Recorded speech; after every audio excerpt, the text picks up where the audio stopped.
24 گھنٹے کی زندگی میں بھائیو جھوٹ خاص طور پر زندگی سے ہم نکال دیں، جھوٹ نہ بولیں اور ایک کسی کو دھوکہ نہ دیں۔ میرے نبی نے فرمایا میرا امتی ہر گناہ کر سکتا، دو نہیں کر سکتا، ایک جھوٹ کبھی نہیں بولے گا، ایک دھوکہ کبھی نہیں دے گا۔ تم جھوٹ نہ بولیں، دھوکہ نہ دیں، ظلم نہ کریں، زیادتی نہ کریں۔ ظلم و زیادتی سے اللہ کا غضب حرکت میں آ جاتا ہے۔ میرے نبی نے فرمایا من آذا ذمیا فقد آذانی، جس نے کسی غیر مسلم کو بھی دکھ پہنچایا تو اس نے مجھے دکھ پہنچایا، جس نے کسی غیر مسلم کو دکھ پہنچایا اس نے مجھے دکھ پہنچایا۔ میرے نبی نے تو اپنے ساتھ رہنے غیر مسلموں کے ساتھ اتنی رحمت للعالمین کا ثبوت دیا۔ ہم ان کے برتن بھی الگ کرتے، وہ برتن کو ہاتھ لگانے میں کہ دھو، برتن دھو کے لاؤ، اتنی نفرت کا اظہار۔ بھائیو محبت سے رہیں، اپنے کاروبار میں ہو سچ بولو، صحیح تولو، وعدہ خلافی نہ کرو، وعدے سے پھرو مت، کسی کو دھوکہ نہ دو، کسی کو فراڈ نہ کرو۔ بازار کا دین سچائی ہے، صحیح تولنا ہے اور دھوکہ نہ دینا ہے۔ گھر کا دین ماں باپ زندہ ہیں، ان کے پیر دھو لو، ان کی دعائیں لے لو۔ گھر والے ہو اپنی بیوی سے حسن سلوک کرو، گالی دینا، تانے دینا، طنز بولیاں، اپنے گھروں کو آگ نہ لگاؤ۔ ہمارا جوائنٹ فیملی سسٹم ہے، ماں باپ کو اپنا مقام دو، بیوی کو اپنا مقام دو۔ ہمارا سسرالی معاشرہ ظالم ہے، درد سے کہہ رہا ہوں، ظالم ہے ہمارا سسرالی معاشرہ، ظالم ہے۔ چاہے دیندار کہلاتے ہوں، چاہے دنیا دار کہلاتے ہوں، چاہے پڑھے لکھے کہلاتے ہوں، چاہے ان پڑھ کہلاتے ہوں، ظلم ہے۔ میں کہاں سے اس کی تعویل کروں؟ اگر ماں باپ کی طرف سے زیادتی ہے اپنی بیوی کو بچاؤ، اور کہیں بیویاں ایسی زوردار ہیں کہ وہ گھر کو آگ لگانے پر آئی ہوتی ہیں، اگر بیوی زیادتی کرے تو ماں باپ کو بچاؤ۔ یہ تمہارا کام بیچ میں ایک پل بننا ہے، دونوں رشتوں کو جوڑنا ہے۔ جس طرف بہنوں کی طرف سے زیادتی ہے بیوی کو بچاؤ، بیوی کی طرف سے اپنے دوسرے رشتوں کو بچاؤ۔ ہم اس میں افراط ہوتا یعنی کمی زیادتی کا شکار ہیں۔ کچھ ماں باپ کے پریشر میں بیویوں پر ظلم ڈھا دیتے اور کچھ بیویوں کے پریشر میں ماں باپ کو ذلیل کر دیتے ہیں۔ یہ دونوں انسانیت سے دور کی چیزیں ہیں۔ بھائیو اپنے نبی کی زندگی پڑھو اللہ کو۔ میرے نبی کی ایک حدیث سناؤں، میرے نبی نے فرمایا یہ جو میرے مدینے والے لوگ ہیں نا، یہ بڑے اچھے ہیں۔ ان کے گھر میں جب کسی کی ڈولی اترے نا تو اسے یوں لگتا ہے جیسے میں اپنے ماں باپ کے گھر ہی آ گئی۔ یہ چند دن پہلے میں نے حدیث پڑھی تو مجھے بڑا مزہ آیا کہ میرا تو مستقل مضمون ہے، بیان کرتا رہتا ہوں۔ آپ نے فرمایا کہ یہ جو میرے انصار ہیں مدینے والے، ان کے گھر میں کسی کی ڈولی آ جائے تو اسے یوں لگتا ہے جیسے اس کو اپنے ماں باپ اور ساس سسروں میں کوئی فرق ہی نہیں نظر آتا کہ یہ ایسے اچھے اخلاق کے لوگ ہیں۔ چلو اگر یہ نہیں ہو سکتا تو کم از کم یہ نفرت تو نہ ہو، لگائی بجھائی، لڑائی جھگڑے، طلاقوں کی شرح بڑھ چکی ہے صرف زبان کی بدتمیزی پر، صرف زبان کی بدتمیزی پر، صرف زبان کی بدتمیزی پر طلاقوں کی شرح بڑھ چکی۔ بھائیو اپنے اخلاق سے اپنے رشتوں کو جیتو۔ ماں باپ کا دل جیتنا ہے، بہن بھائیوں کا دل جیتنا ہے، اپنی بیوی کا دل جیتنا ہے اچھے اخلاق کے ساتھ۔ بیوی کے ذمہ خاوند کا دل جیتے اچھے اخلاق کے ساتھ، ساس سسر کا دل جیتے اچھے اخلاق کے ساتھ، اپنے بہن بھائیوں کا دل جیتے اچھے اخلاق کے ساتھ۔ میرے رب کی قسم تم چپ رہنا سیکھ لو، عزت تمہارے قدموں میں آ کے گرے گی۔ جواب نہ دو، چپ ہو جاؤ، اللہ عزت تمہارے قدموں پہ لا کے کھڑا کر دو، تمہارے قدموں میں آ کے اللہ عزت کو گرائے گا۔ اولاد کو عزت دو، اولاد کو عزت دو، اولاد کو عزت دو، ان کو ٹائم دو، پھر یہ ساری زندگی تمہارے غلام بنے گے۔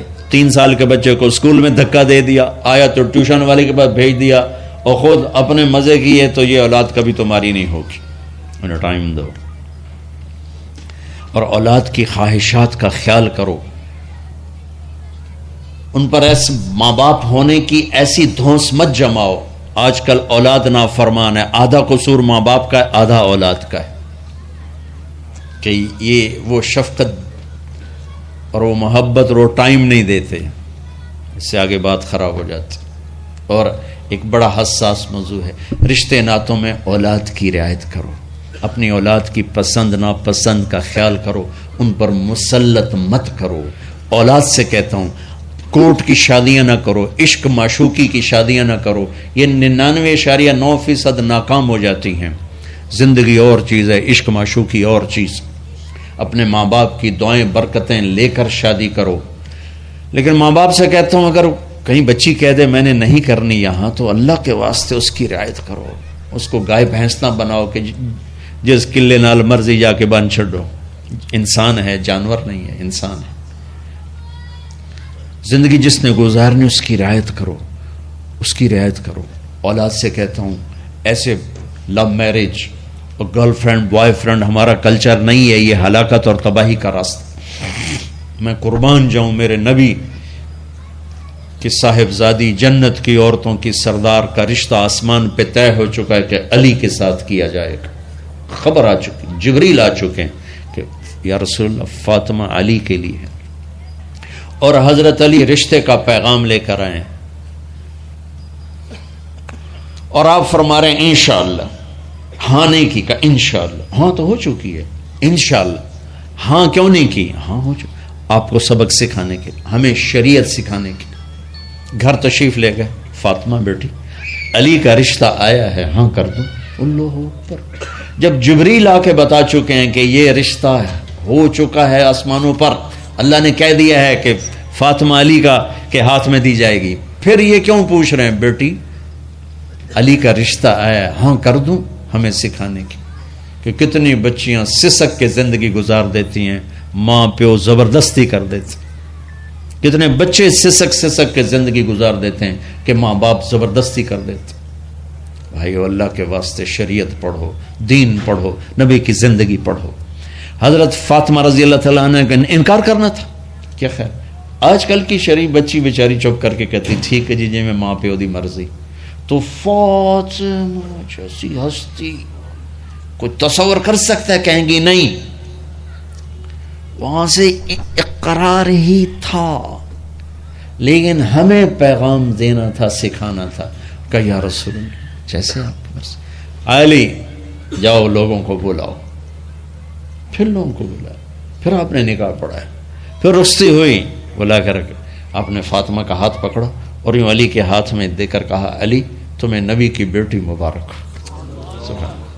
اور پھر فرمایا فاطمہ مجھے جو سب سے زیادہ محبوب تھا میں نے تیرا ہاتھ اس کے ہاتھ میں دے دیا۔ بھائی اللہ کے واسطے اپنی قومی زندگی سے نکلو، رواجی زندگی سے نکلو، پنجاب کی زندگی، پٹھانوں کی زندگی، بلوچوں کی زندگی، سندھیوں کی زندگی، یہ بت ہیں، ان کو توڑ کے نبوت والی زندگی، نبوت والی زندگی، نبوت والی زندگی وہ اختیار کریں گے، ہماری عورتوں بھی سکھی، ہمارے مرد بھی سکھی، ہماری اولاد بھی سکھی۔ تو سارے بھائی نیت کرتے ہیں نا اس کی انشاءاللہ، اللہ تعالیٰ ان کی بخشش فرمائے۔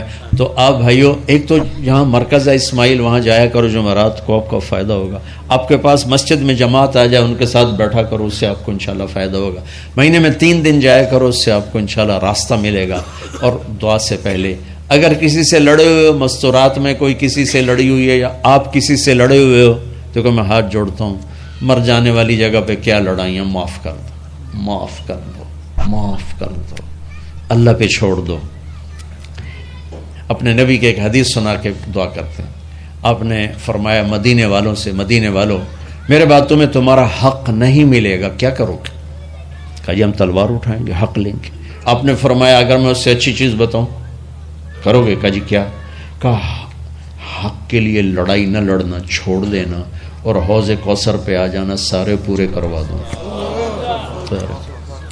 اب یہ وعدہ مدینے والوں کے ساتھ نہیں ہے، یہ وعدہ ہر اس امتی کے ساتھ ہے جو جھگڑے سے بچنے کے لیے حق چھوڑ دے۔ اپنا حق لو، کوشش کرو، لیکن اگر لڑائی کی شکل ہے واپس ہو جاؤ کہ یا رسول اللہ آپ کے حوالے۔ آپ نے مدینے والوں میں ہمیں بھی شامل کیا ہے، جس کا حق مارا جائے اور لڑے نہیں، چھوڑ دے، صبر کر جائے، میرے انتظار کر آنکھیں بند ہونے کا کہ میرا نبی تیرا وکیل ہوگا اور اللہ جج ہوگا، ان ویکھیا فیصلہ کہندا ہوندا ہے۔ پھر تم اپنے حبیب کو اپنا وکیل بنا لو۔ اب معاف کر دو، عورتیں بھی معاف کر دیں، آپ بھی معاف کر دیں، گلے لگو، امت بنو، محبت سے رہو، کیا 4 دن کی زندگی میں نفرتوں کی آگ بھڑکانا، محبت کے پھول بکھیر کے چلے جاؤ، کیا ظلمتیں پھیلانا، اپنے حصے کی شمع جلا کے چلے جاؤ۔